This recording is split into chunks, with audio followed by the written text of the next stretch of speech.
Apply ka dyan. na ako dyan Hindi nga makabot ang pala.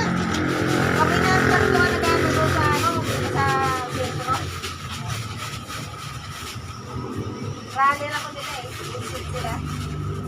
Pag mga problema yung malitek na yan, ako Pag mga problema doon sa babae, nung kasama ko dyan, mga problema doon sa babae, okay lang sa kanila. Pero pag ako, pag ikaw doon nag-delay, ang dami-dami nilang mga ano, doon yun, kay tatok pa yun. ganyan sila.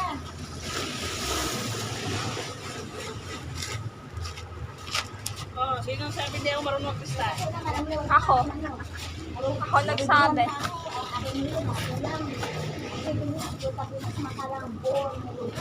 Pwede raw ulit yung tatok. Nagreklamo ako ng pisina, may nangyari ba? Wala. Kapagkatapos sana ako patinanggan. Kasi karapatan nila magpatanggal, sila ang simple. Oo. Eh hindi naman, nangitla ako ng sakit. Nagalit ko kasama ko, hindi na rin ako nakalon. Nagtrabaho ako sa ano. Na pwede na ngayon mag-ikat kasi. Nandun pa naman ang biro. Sino na mag-pista na lang? Ay, kung nagsabi kasi nila, ito po si ma'am. Ngayon yung schedule eh, diba? Ikaw ang mag-busis ka na ikaw ang sentro. Kapag wala ka ang hulog ng